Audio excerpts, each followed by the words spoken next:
okola okwagalako Bayibula muziki na bukeera.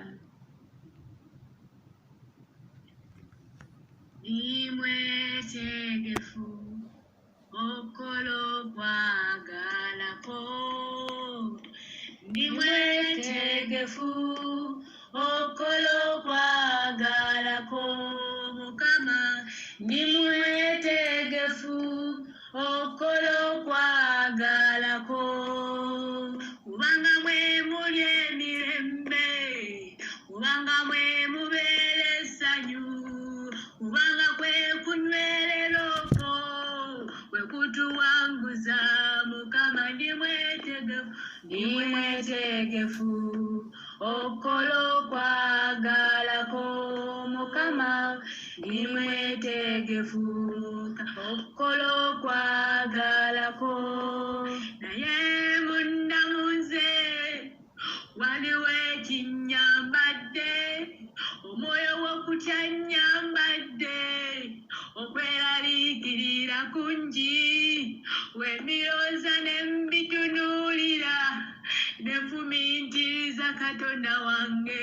mpulira kulanga essinza, nsaba ompe ekisa. Nimwetegefu okola okwagalako Mukama, nimwetegefu okola okwagalako. Ndowooza birala nnyo, neerabidde ky'oyogera, naye nsaba ompe ekisa kyo, olere ekigambo kyo. Nimwetegefu okola okwagalako, nimwetegefu okola okwagalako Mukama, nimwetegefu okola okwagalako, nimwetegefu okola okwagalako. Sabayo ekisa eky'enjawulo kye wawa Yesu luli bwe yali agenda ku musaalaba, kisa ekyo kye wamuwa nkisaba. Ndimwetegefu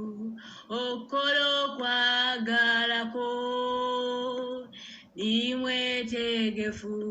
okola okwagalako. Saba ekisa kyekyo ekiwanirira bannabo,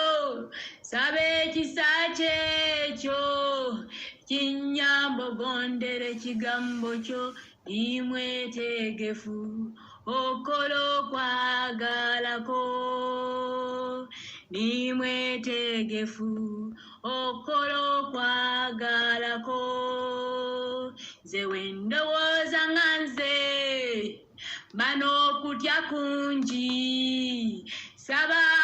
emyaka yeeyongere taata ku kino kyontwalamu, netaaga kisa ky'ossanyu bulamu. Ndimwetegefu okola okwagalako, ndimwetegefu okola okwagalako.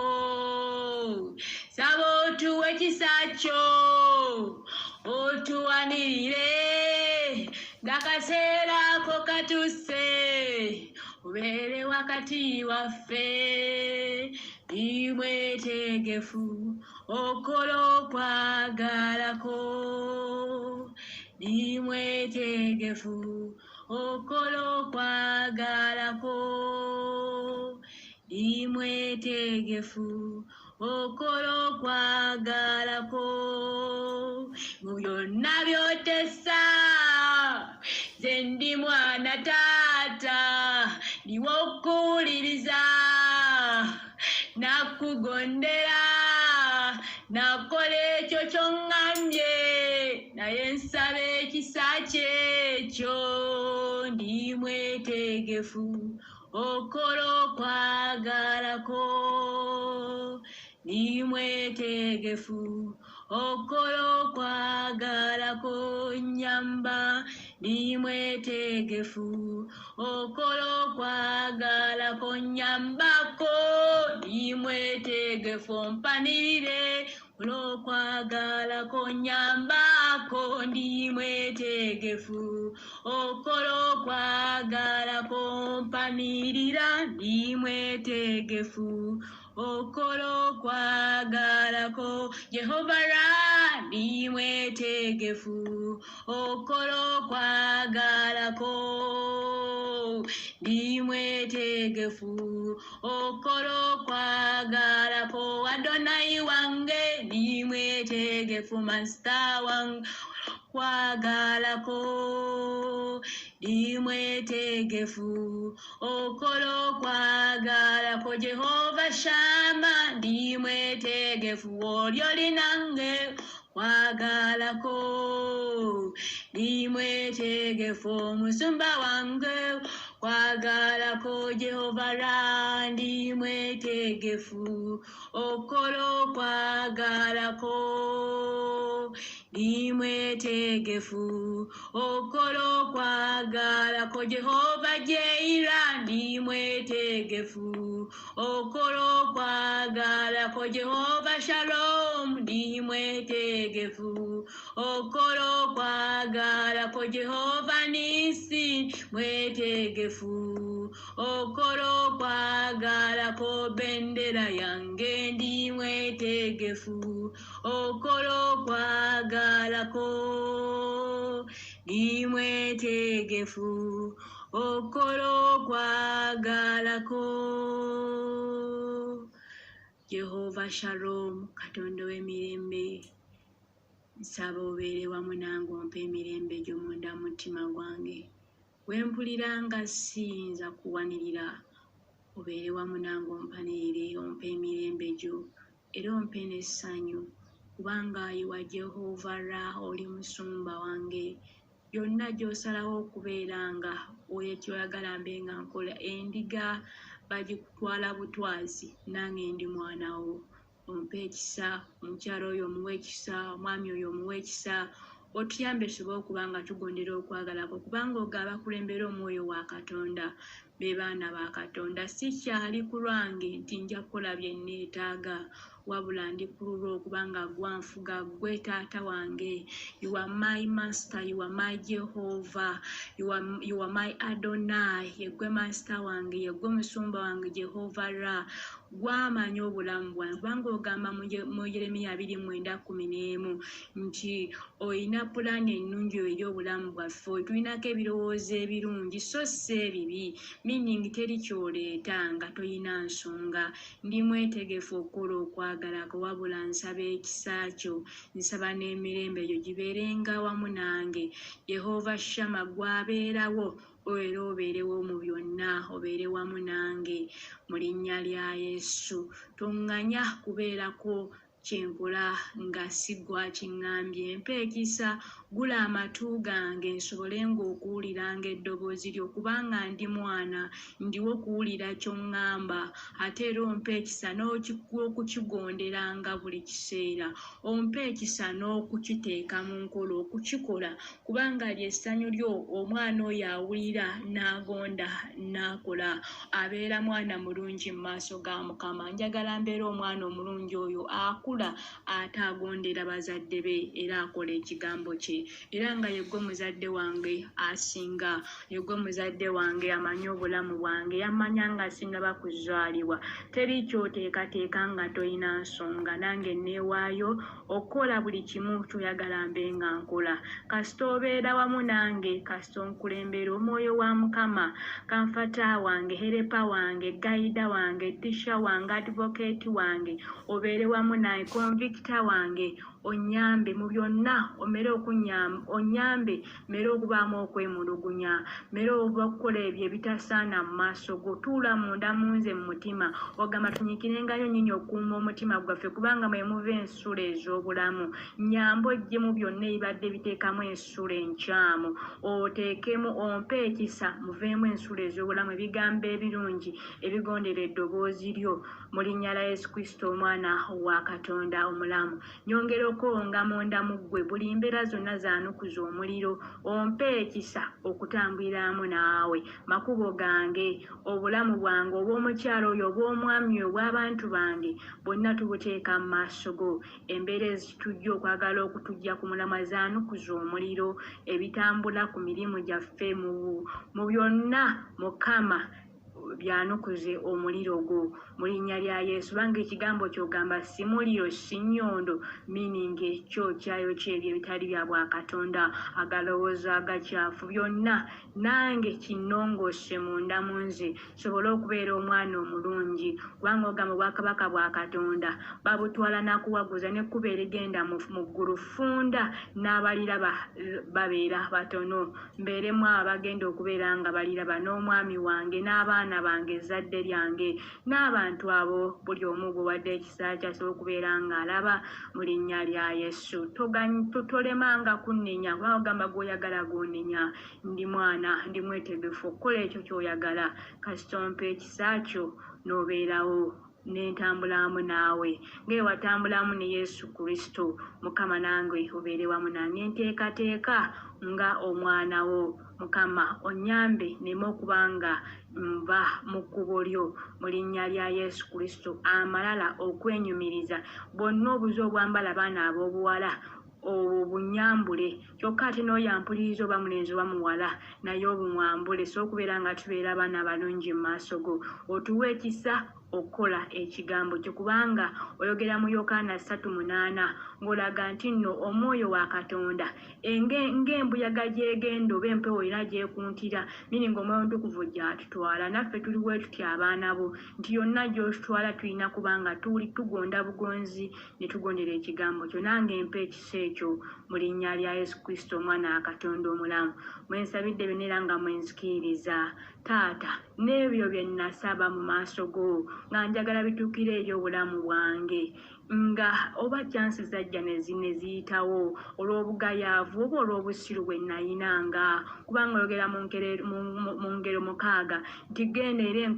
enkoloto ggwe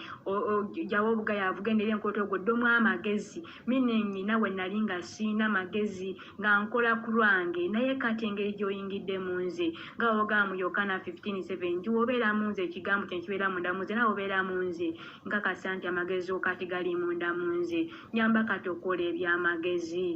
kati nsaboddemu ompa omukisa ogwo buli ekyennafiirwa emyaka giri gyonna egyayita bingi byennafiirwa Mukama onyambe nsobole okubeera nga mpitawo nga mpangula mukwano byenfiiridde okumala emyaka giri kumala emyaka 4 okumala emyaka 3 okumala emyaka 2 okumala emyaka 1 paka okutuuka wano eno mu mwaka guno gwe tulimu gwa 2023 nyamba bisobola okubeera nga bituukirira Mukama akaseera kano byonna bisoboka Mukama bisoboka okutandika akaseera kano kendiko nsobola ogenda nga nfuna kimu ku kimu buli kimu kisoboka era onayita omwaka guno nagamba Matayo 19:26 ebitasoboka eri abaana abantu bisoboka eri Mukama nga kitegeeza nti ebitasoboka nze erinze nga Viki eri Katonda wange abiyinza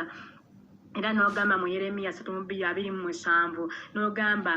nti waliwo kyonna ekiyinza okulema kitegeeza nti tukwali kisobola kubanga kikulema nange kyova nagamba nti omwaka guno nga gutandika ogwo gwe tubaddemu guno gwa 23 nti buli kimu okisobola kyova nakwekwatako nenyimira ku kigambo kyonyambe ekigambo kino kibeere ensulo ogamba ekigambo kyo wekituma Mukama tekikomawo nga tekikoze abakiyimirako ne bakifumitirizaako nekibeera mu kamwa kaabwe ne bakiroozaako emisana n'ekiro nga bagamba mu Yoswa 8 Mukama bawangula nange mbaddewo entyo nyinza okuba nkozeemu ensobi nyinza okuba nga yaddemu nyinza okuba nzigyemu obunafu nyinza okuba olumu nga sitambudde bulungi naye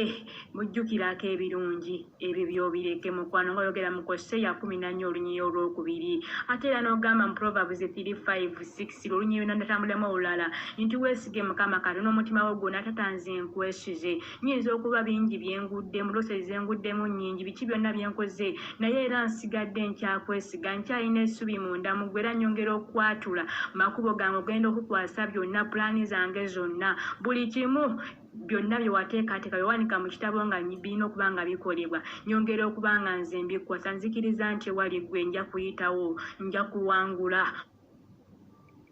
mu linnya lya Yesu kubanga gwe obiyinza. Era nenga Yeremiya 29:10 gw'olina pulaani ennungi eri obulamu bwange. We nategeera ekyo Mukama ne nnyongera okwesiga. We nategeera nti nno gwe alina pulaani zange. Gwamanyi kyenzirako n'ekyenkya gwakimanyi kubanga n'ebigenda okuba bwenkya sibimanyi ate gwe obimanyi. N'ekiddako kati ngenda okuba nga nkola gw'okimanyi. Wekyo ne nkwasa obulamu bwange obw'omwami wange obw'enda yange abantu bange. Mukama manyi byonna gwe obiyinza. N'oyampuliriza Mukama. Taata n'ekirala kye nayongedde okuzuula nti ndi mwana akantu ako bulijjo sinaakubeera nga nkayiga nnyo naye we nazudde nti ndi mwana ntegeera nti nno nti gwe oli musumba waffe. Endiga gye bagitwala gyegenda omusumba waba agyefiirako yamanya guno omuddo omuto we guli yamanya nti nno kangitwale wano kangiggyeyo meaning gyeriwo kugonda gye bagitwala gyerina okuba nga egonda n'oga ati mwalikira kyakulya oba kyakunywa. Naye tunoonye Bwakabaka na bukyukirivu Matayo 6 tandikira kwa 25 mpaka kwa 33 ojja obyogera nange Mukama kati ndi mwetegefu. Taata byonna mbikwasa kubanga kye nazudde ndi mwana. Tosobola kunjagaliza kikyamu, tosobola kunsalirawo kikyamu kubanga omwana gwoyaga olina ogamba nti waba abazadde bali basobola okuwa abaana baabwe ebirungi ate gwe tosingawo nnyo. Akono ne kanzaamu amaanyi ne ngamba nsaba ompe ekisa mbeere mwana mulungi sobola ate okubeera nga byonna kubanga eggulu ndyetaaga ate n'amazima galiwo kati nti ne mu nsi njagala okubeera obulungi. Sijja pretendinga mu maaso go obubeera bufumbo mbwetaaga kubanga ogamba okufumbigana kwa kitiibwa era byonna obyogerako Mukama. Okubeera mukisa ogwogerako gaboniga mwanyamu kyamwampa ekyokulya siyinza gabanga ate ndi mwavu nga nange ndaakinga meaning byonna biri munda muggo ga 10 ku nsi 10 mu ggulu. Kitegeeza ne wano wabiteeka bwe tulina okuba nga birimu. Ogamba ggwanga ddene Ibulayimu wakimukolera. Kitegeeza naffe tukisobola okukifula nga ate tusigadde munda muggwe mu Katonda. Kati Mukama n'ogamba nti nno tujje gy'oli otulage ebintu ebikusika ebyo. Kitegeeza byonna biri munda muggwe. Oguba mukisa guli muggwe oba byonna biri munda muggwe. N'ogaa tu positioning munda muggwe nga tukola ebikusanyusa ebituufu mwogenda tukyusiriza otufuula abantu ab'enjawulo abakyala ab'enjawulo. Nange wendi fuula ow'enjawulo fuula omwami wange ow'enjawulo enda yange gifula ey'enjawulo n'oyampuliriza muyisa Katonda omulamu. Weebale Jehova Ra weebale Adonai wange Master wange mu linnya lya Yesu Kristo Katonda omulamu. Leka emirembe gyo gibeere wamu nange n'oyagenda okuwuliza kubanga yeggwe Jehova Shalom waffe Katonda w'emirembe gibeere wamu naffe muyisa Katonda omulamu. Amiina.